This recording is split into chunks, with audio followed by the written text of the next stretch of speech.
With Ford and his government being investigated by the RCMP for the Greenbelt scandal, I think it's important that we take a moment to review just how crazy this whole saga is.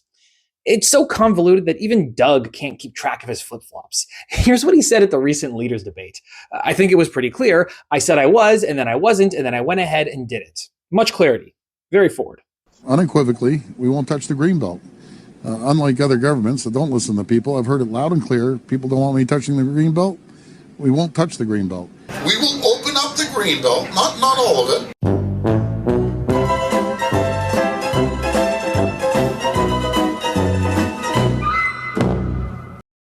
Okay.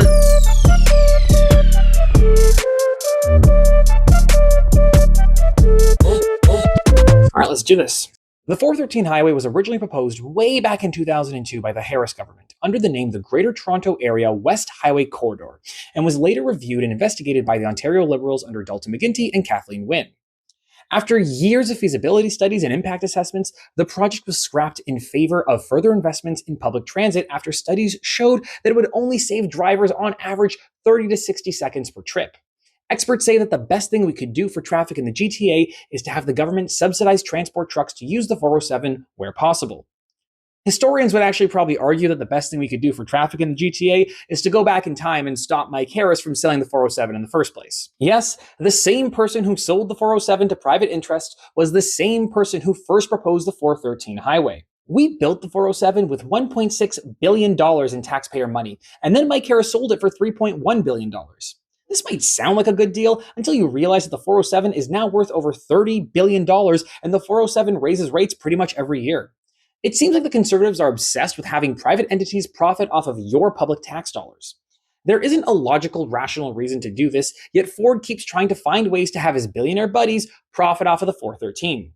I guess it's just another coincidence then that 39 massive properties owned by developers are dotted along the proposed 413 highway, with most of these developers having direct ties to Doug Ford, including having attended his daughter's stag and doe as well as her wedding. But there's more to the Greenbelt than backroom deals and wedding gifts. I mean, there's more scandal there. We didn't even talk about how the Associate Minister of Transportation, Stan Cho, had the Bradford bypass rerouted to not affect his father's golf course. His father even made note of it in a Korean newspaper about how it was in the Greenbelt, but if they got that changed, it would become a residential area and greatly increase the value of the land. Or there's also the other golf course that got rezoned to be removed from the Greenbelt by request of Quinto Annibale, a longtime conservative donor who donated in the 5 figures to Ford and was later appointed as the vice chair of the LCBO.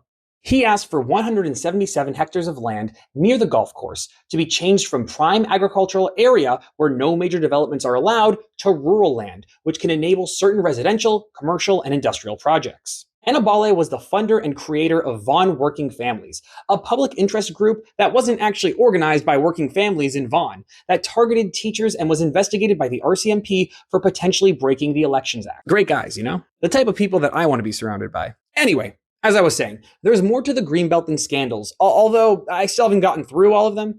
Highway 413 will pave over 400 acres of farms, forests, and wetlands. This will also impact 2 endangered species and 29 at-risk species. There is also a huge concern about the impact to groundwater and potential flooding issues from water displacement. Some of the most fertile and valuable farming land in the entire country is in the Greenbelt, but all Ford sees is dollar signs for his billionaire developer buddies. An expert panel even said that the 413 was not in the best interest of citizens. It also seems as though the Ford government actively chose the worst route for the 413, the one which would cause the most amount of damage and harm, probably because it brings the most amount of benefit to his donors. Then there's the issue of traffic. Just like with Doug's proposed tunnel, which would cost over $100 billion, the 413 wouldn't inherently reduce traffic, and that's because of a little thing called induced demand. Induced demand.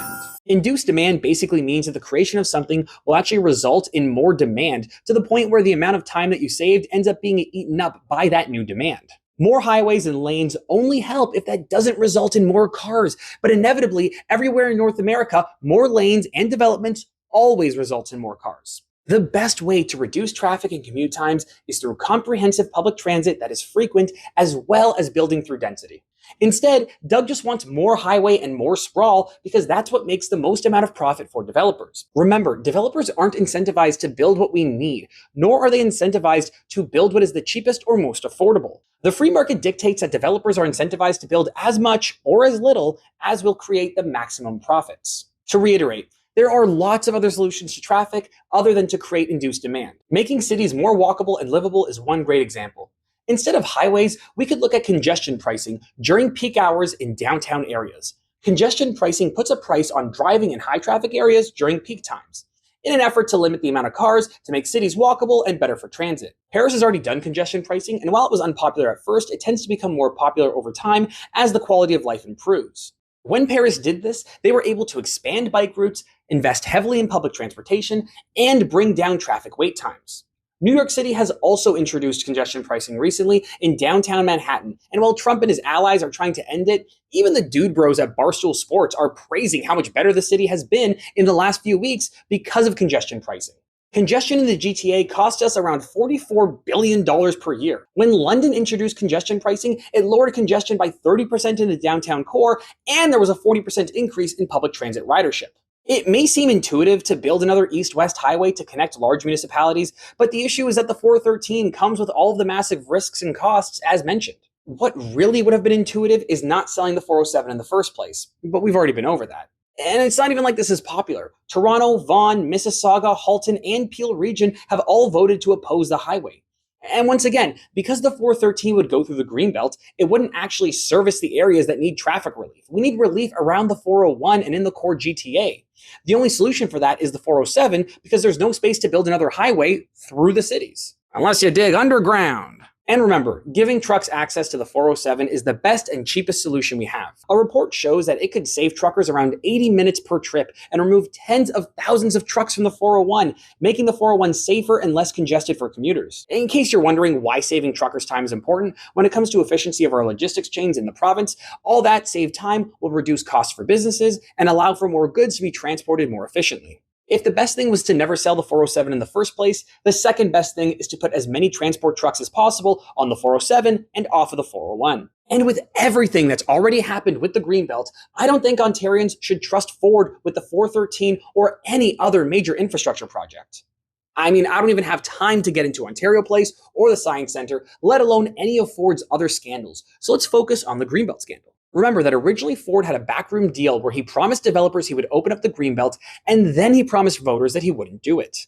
Then in 2022, he opened up the Greenbelt against all experts saying not to. He said it was to build 50,000 homes, but according to a report by Environmental Defense, there's enough space in the Golden Horseshoe to build over 2 million homes without touching the Greenbelt. As time went on, we learned that some developers bought land in the Greenbelt that would be opened up right before Ford made his announcement, insinuating that Ford had given his billionaire developer buddies the heads up beforehand.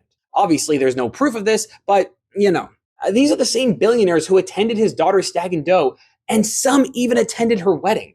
The Auditor General's report also shows that almost all of the plots of land removed from the Greenbelt were suggested by the Minister of Housing's Chief of Staff, Ryan Amato. Normally, it would be suggested by nonpartisan government employees. This Chief of Staff was also given packages at an industry event by developers, and those developers owned 92% of the land that ended up being removed. Then there was Khalid Rashid, who resigned as Minister of Public and Business Service Delivery after going on a Las Vegas trip with the developer, where they got massages with the lobbyist Amin Masoudi, who was Doug Ford's former right-hand man and assistant. As all of this was coming out, the only Ford minister who I've ever seen do anything good for the people of this province, Monty McNaughton, resigned as Labour Minister, while making it extremely clear that he was not involved in the Greenbelt scandal in any capacity. And if you want to see how complex and deep this rabbit hole goes, just take a look at this chart created by Torstar and the National Observer. Ford and the PCs are directly connected to multiple developers who benefited from the Greenbelt land swap, including John DePoche through the head of the PC's fundraising arm, as well as the DeGasperis family through multiple MPs, including Carolyn Mulrooney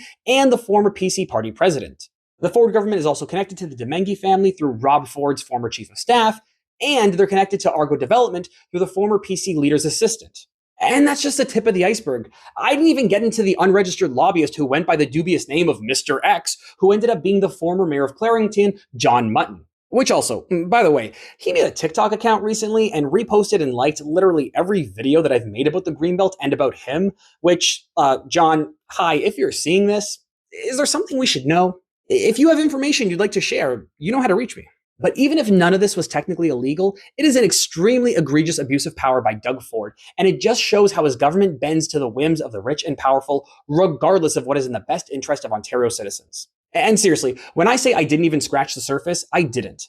There are an insane amount of extremely detailed articles and reports from the CBC, TVO, the Narwhal, Corruptario, Environmental Defense, Press Progress, and many more. But that's potentially part of why Ford seems to be unscathed by this so far. Unless the RCMP come down and say that what happened was illegal, unless charges are laid against those who were involved, many people are just so overwhelmed by the sheer amount of information involved that it's hard to understand the scandal at all, and it's hard for us to comprehend. When the gas plant scandal happened under the Liberals, it was also a convoluted mess, but it involved less people, less politicians, less billionaires, and less wasted tax dollars. But the opposition was able to create an effective narrative that it was bad, which it was. But for some reason, the Liberals and the NDP are unable to similarly make this gargantuan scandal stick to Ford. Part of that might be, as I said, that no one has been arrested yet. There were arrests in the gas plant scandal, and there may be some to come with the Greenbelt. If any legal actions occurred, we can only hope that justice is achieved. If you like that video, please like and subscribe, follow for more. I recently did an interview with Mike Schreiner, the leader of the Green Party. That's going to be posted on my channel already, as well as anywhere where you get podcasts. I have a Patreon. That helps to pay for my editor. So please, if you would like to help me out, I would really appreciate it if you join my Patreon. Next week, I have an interview coming out with Matthew Green of the NDP, and I got a whole bunch of other videos coming out, including one about electoral reform and about PR and MMP, and it's going to be good. It's going to be good. You should join me. Come on, just click the buttons and help me out. You know, I'd appreciate it. I'm sorry, guys. I'm exhausted. It's been a week. I appreciate you guys joining me, even with all of my ranting and craziness. Have a good one.